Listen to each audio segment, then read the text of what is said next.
Écoutez, on arrive presque au bout de ces 2 grandes journées. Alors j'espère que vous avez trouvé ça aussi passionnant que moi. En tout cas, je dis ça, mais pour les DDA, c'est tout bon là, hein, bravo. Une dernière table ronde sur le brouillage des fréquences. Quelles conséquences sur le commerce mondial? Alors c'est un sujet dont on parlait pas mal dans les couloirs aujourd'hui et hier. Je suis ravie pour en parler d'être aux côtés de Michael Brouillet. Vous êtes responsable du développement commercial des systèmes de navigation chez Thales Avionics. Laura Brouillet, alors oui, la blague, je l'ai faite, hein. Enfin, c'était exprès. Nous avons 2 Brouillets sur ce sujet, je tiens à vous féliciter, ça ne s'écrit pas pareil. Donc, Laura Brouillet, vous êtes chef de projet cyber chez France Cyber Maritime. Amar Saïdani, vous êtes spécialiste fréquence à l'Agence nationale des fréquences. Alors, peut-être, Amar, on va commencer avec quelques définitions. Je disais que le sujet était pas mal à la mode dans les couloirs là. C'était un sujet, j'avoue, il y a quelques années, ça me paraissait pas très grand public. On en a entendu parler quand même pas mal il y a... C'était quoi? Il y a 2 ans? Quand il y a eu quelques avions qui n'arrivaient pas à décoller parce que, voilà, dans des pays du Nord. Et puis, très récemment, ce week-end, précisément, une collision entre 2 pétroliers où on pourrait soupçonner du brouillage. Alors d'abord, dites-nous, quand on parle fréquence, qu'est-ce qu'on veut dire par là? De quoi parle-t-on? On a raison d'essayer de définir d'abord de quoi nous allons parler. Les fréquences, ça reste le support pour réaliser des communications sans fil. À la différence de des câbles ou de la fibre optique, si vous voulez transmettre une information à quelqu'un sans fil, vous êtes obligé d'avoir un support et ce support, c'est cette fréquence. Ça reste un bien immatériel qui est possédé par les États. Par exemple, la France est propriétaire du spectre fréquentiel sur ses territoires. Ces fréquences, elles sont régies par un traité international qui est organisé par une institution spécialisée de l'ONU, qui s'appelle l'Union internationale des télécommunications.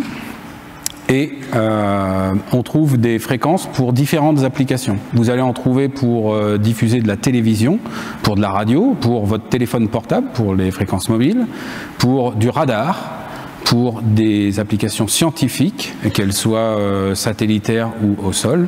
Et puis, vous allez trouver des fréquences également pour faire de la radionavigation ou pour vous aider à localiser votre plateforme. C'est, je pense, cette application qui a été certainement affectée dans l'incident dont vous avez entendu parler et qui, effectivement, voit une recrudescence du fait que les fréquences étant un support pour faire de la radionavigation des bateaux et des avions, s'appuient en fait sur des technologies qui ont été développées dans le passé pour des conflits.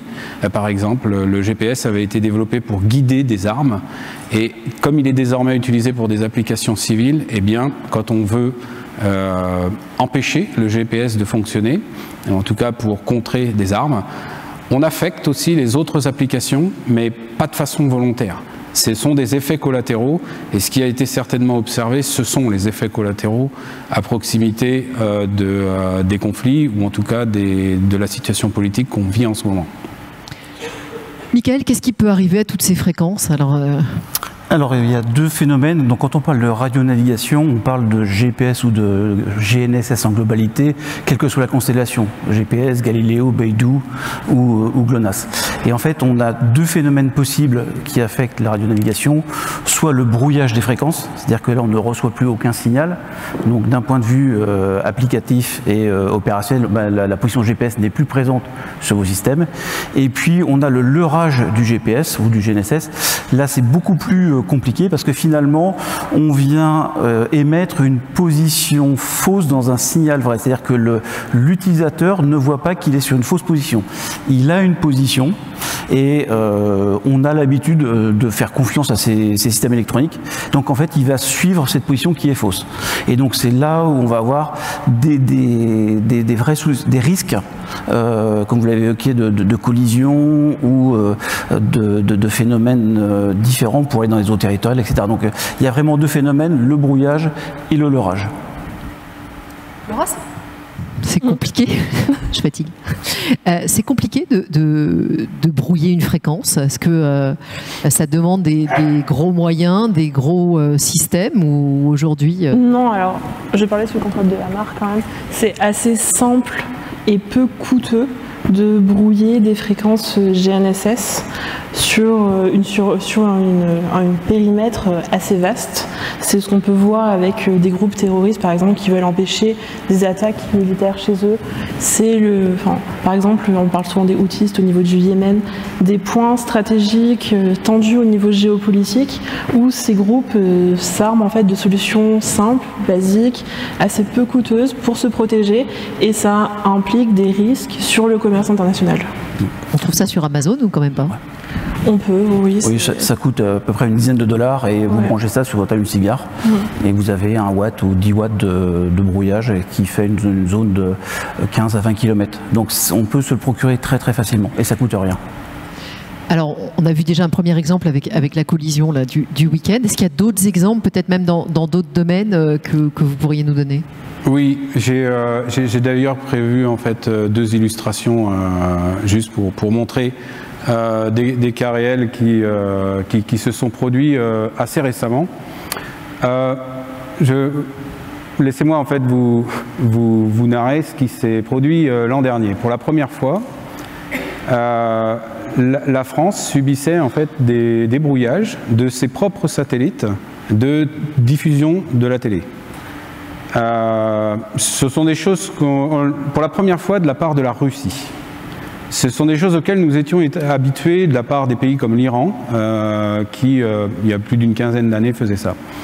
Et là, pour la première fois, comme c'était précisé, on peut parler de brouillage, mais il y a aussi une autre technique qui consiste à leurrer.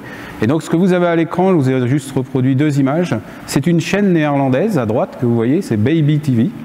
Et à gauche, c'est la substitution qui a été opérée par un émetteur situé sur le territoire russe, et qui a diffusé en fait aux Pays-Bas pour des enfants de 4 ans de la propagande militaire en pleine matinée. Voilà le premier effet que nous avons vu et pour lequel nous avons porté plainte au nom de la France officiellement. Un satellite français de Telsat était affecté. On peut voir peut-être sur la planche suivante quelques exemples que j'ai regroupés. Qui vous montre que ce n'est pas un fait isolé. Alors là, ce n'est pas du leurrage, c'est-à-dire on n'a pas substitué les contenus, mais assez régulièrement, eh bien, vous voyez que en fonction de la situation politique dans un pays, à partir du moment où on souhaite que ses propres citoyens ne reçoivent pas certains programmes préparés par des journalistes, eh bien, on attaque directement le satellite pendant une heure donnée, qui correspond exactement à ce qui est inscrit sur le programme télé, et on arrive en fait à empêcher la diffusion de ces choses-là. Je vous ai rajouté, vous voyez que dans le deuxième cas, le GPS, c'est pas si récent que ça. On connaît en fait cette situation, on a déjà vu entre les 2 Corées des situations assez dramatiques où le GPS ne fonctionne plus et les avions n'atterrissent plus.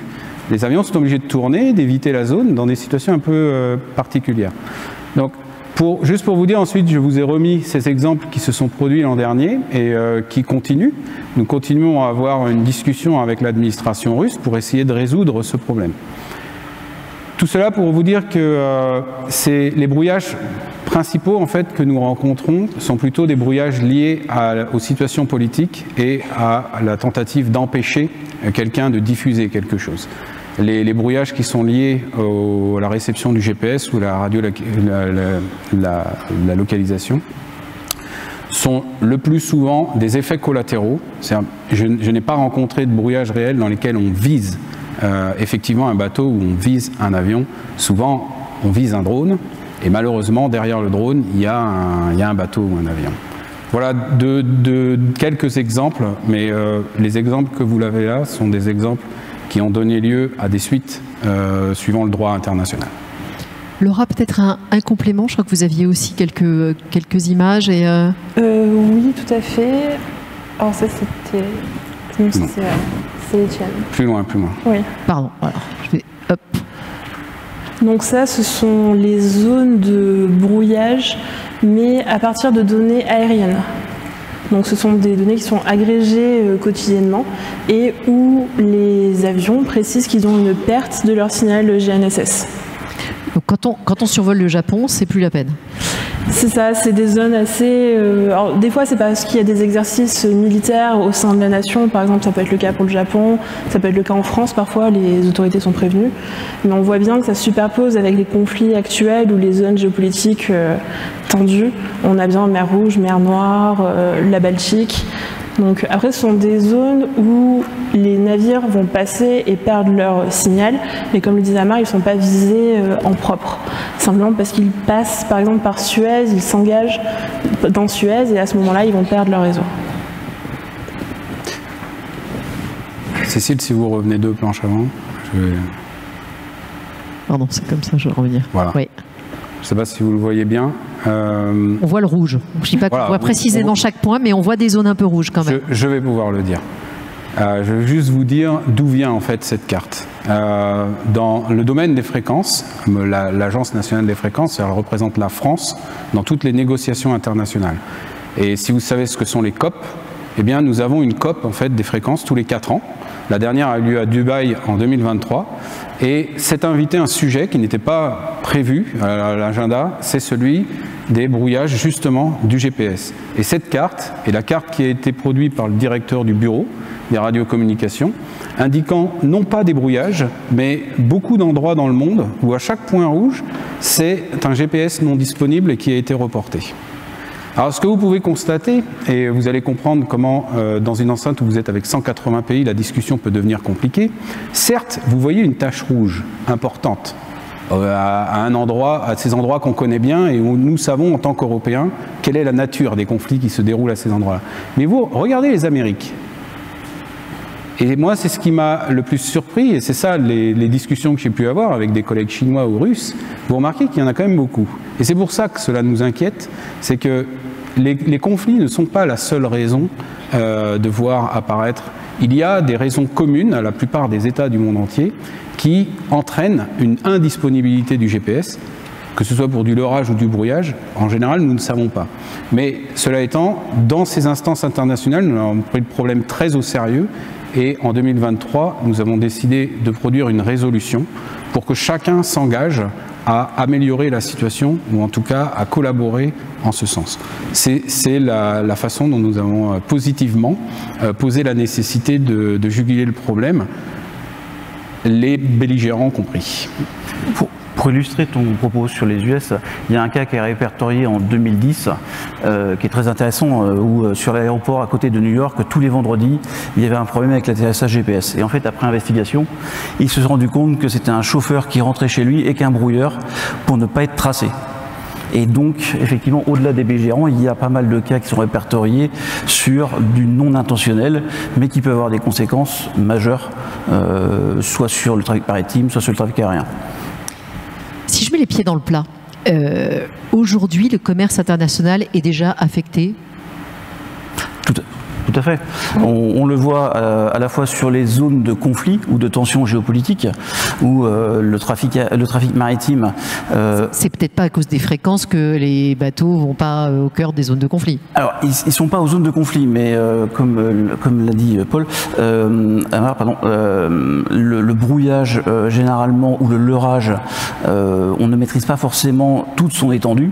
Donc, même si on veut leurrer, brouiller une petite zone, on va en affecter une zone plus grande. Donc finalement, se rapprocher des zones de conflit, ça peut être potentiellement dangereux. Donc on peut éviter.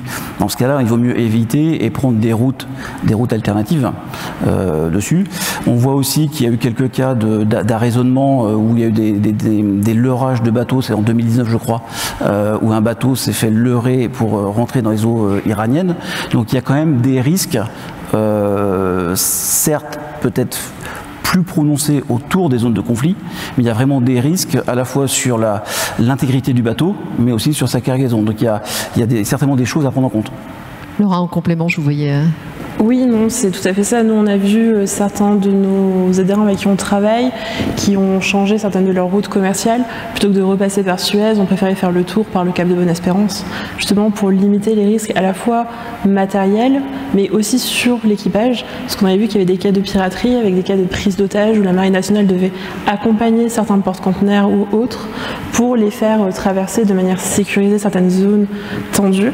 Donc ils ont décidé de faire le tour. Mais après, c'est pas que par rapport au brouillage, c'est aussi les tensions géopolitiques, des groupes qui sont vraiment localisés dans ces endroits stratégiques pour le commerce international. Amar, je vous voyais réagir. Oui, alors je voudrais juste tempérer un peu il ne faut pas verser dans le catastrophisme. Je dois rappeler que je reçois très peu de plaintes de bateaux français ou d'avions français qui se plaignent d'avoir perdu le GPS. C'est peut-être pour les raisons évoquées, c'est-à-dire qu'il est difficile de faire la corrélation, ça reste des ondes invisibles, de faire la corrélation entre la perte du GPS et cela.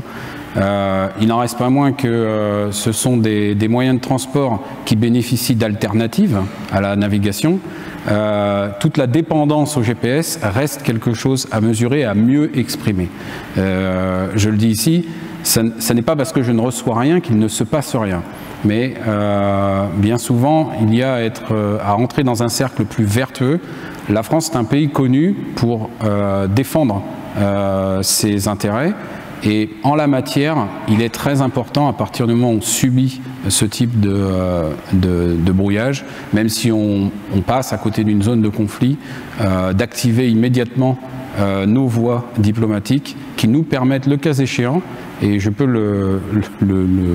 l'attester, d'obtenir parfois des contreparties, ou en tout cas de trouver des solutions, même avec des belligérants, pour diminuer le nombre d'occurrences de ce genre de cas. Alors c'est ce que j'allais vous demander, côté solution, on a la voie diplomatique, la voie de la négociation. Est-ce qu'il y a des solutions techniques? Enfin, qu'est-ce qu'on peut faire? Alors, au niveau de l'aviation civile, on utilise le GPS depuis une bonne vingtaine d'années et on est, entre guillemets, paranoïa sur justement l'utilisation de mauvaises données. Donc il y a des systèmes qui ont été mis en place pour surveiller les GPS à partir de ce qu'on appelle les centrales inertielles qui viennent en fait mesurer les mouvements physiques de l'avion. Et on vient justement monitorer pour s'assurer que les données utilisées sont bien correctes. Donc ça, c'est en place dans le trafic aérien, dans l'aviation civile depuis une bonne vingtaine d'années.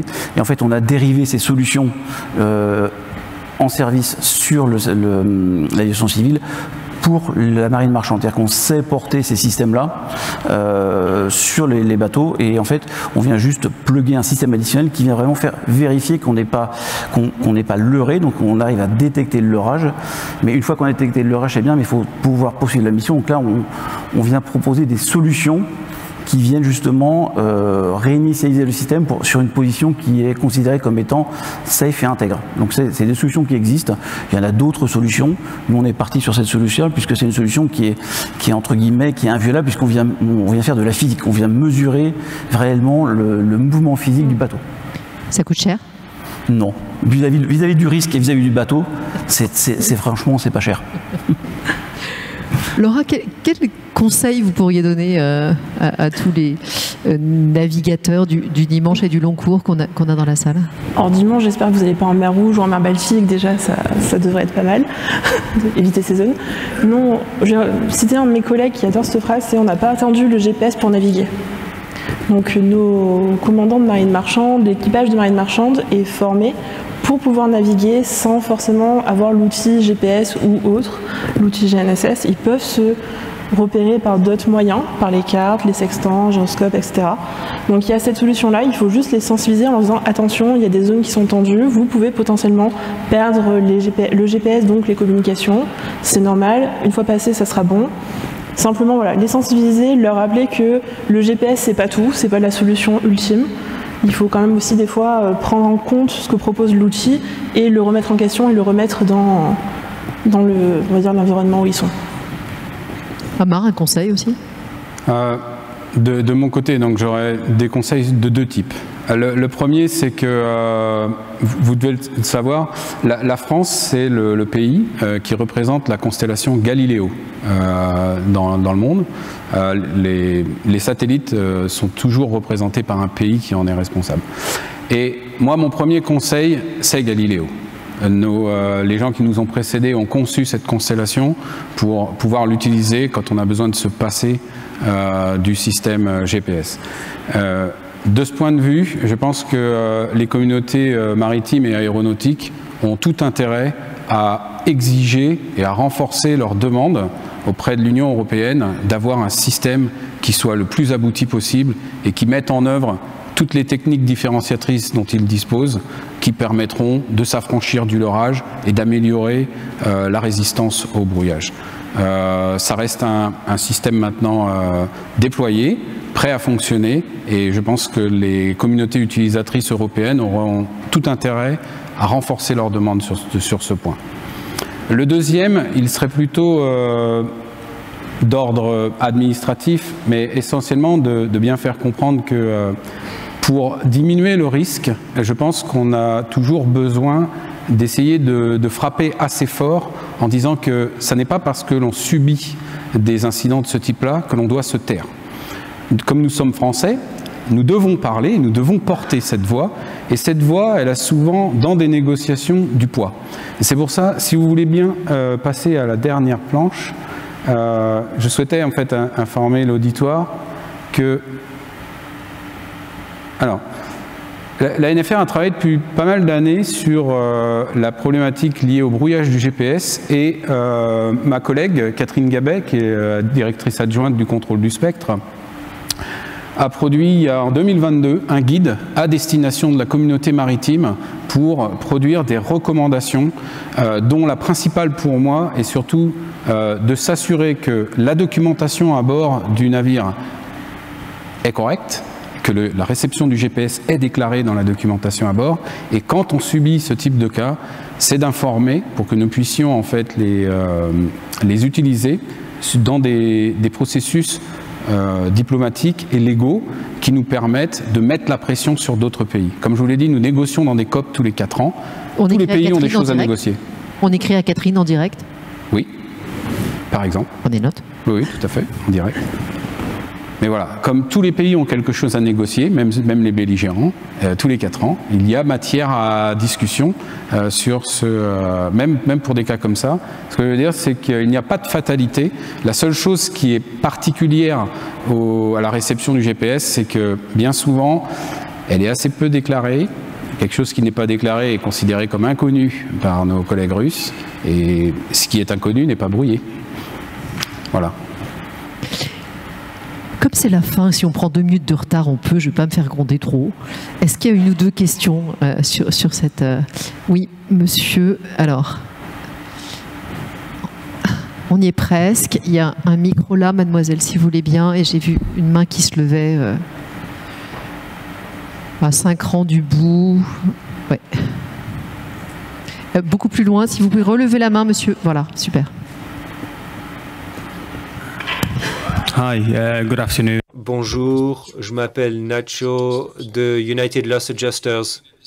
Dans le secteur maritime, on a beaucoup entendu parler récemment de ce qu'on appelle les flottes noires. Ce sont des pétroliers qui sont en mauvais état et qui utilisent le leurrage de GPS. Ma question pour vous est que quand ils mènent ces activités de leurrage GPS, est-ce que ça nécessite l'aide d'un pays ou d'un État pour y arriver, ou bien est-ce que c'est entièrement des sociétés qui peuvent faire cela toutes seules et modifier leur GPS? Merci. Est-ce que c'est les Russes qui organisent les brouillages, ou est-ce que c'est pas ça?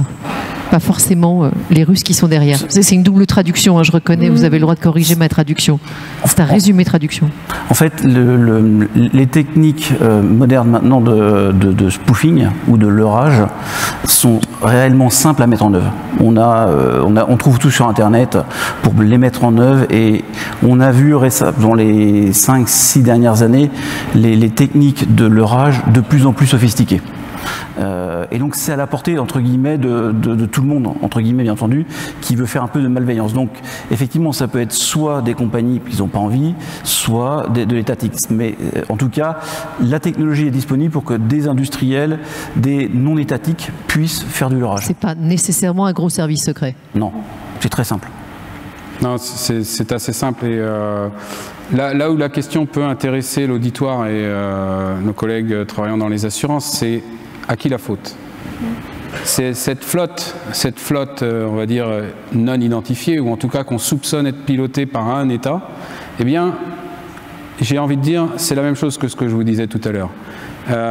S'il y a un matériel qui fait du spoofing sur un bateau, il se trouve qu'il devrait être porté sur la licence de station de bord du bateau.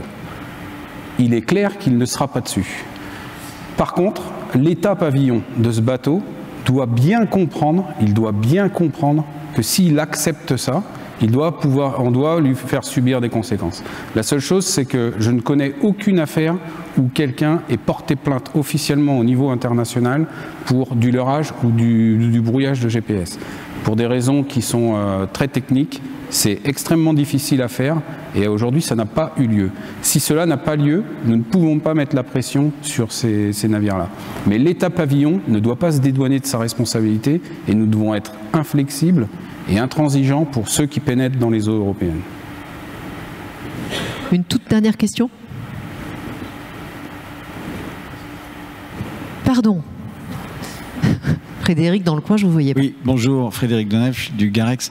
On a 120 navires qui, depuis le mois d'octobre 2023 jusqu'au mois de décembre 2024, ont été attaqués par des missiles ou des drones dans la région donc, de la mer Rouge. Est-ce qu'un armateur est susceptible d'utiliser les techniques de brouillage pour mettre à l'abri de ce type d'attaque les navires marchands ? C'est une question plutôt réglementaire qu'autre chose, Ouais. mais d'un point de vue militaire, en tout cas, le brouillage justement préventif des plateformes, c'est utilisé régulièrement. Et c'est pour l'instant une des meilleures façons à la fois simple à mettre en œuvre et très peu chère pour se protéger de ce qu'on appelle nous des frappes low cost avec du drone civil, etc. C'est la meilleure façon. Alors après, est-ce que par rapport aux fréquences, à la gestion des fréquences, est-ce que c'est autorisé, pas autorisé? C'est un autre débat, je ne rentrerai pas dedans, mais techniquement, c'est faisable. Et c'est ce que fait la marine, les marines étrangères. Amar, en complément. Alors moi je vais répondre sur le caractère, est-ce que c'est autorisé ou pas autorisé, parce que je suis également l'officier de sécurité en fait, de l'Agence nationale des fréquences, et à ce titre, je participe à l'organisation des contre-mesures contre les drones, ou contre ce type d'attaque, pour permettre aux services de sécurité de faire le travail. La détention du matériel de brouillage est interdite. Donc c'est ce qui entraîne que vous ne pouvez pas l'utiliser.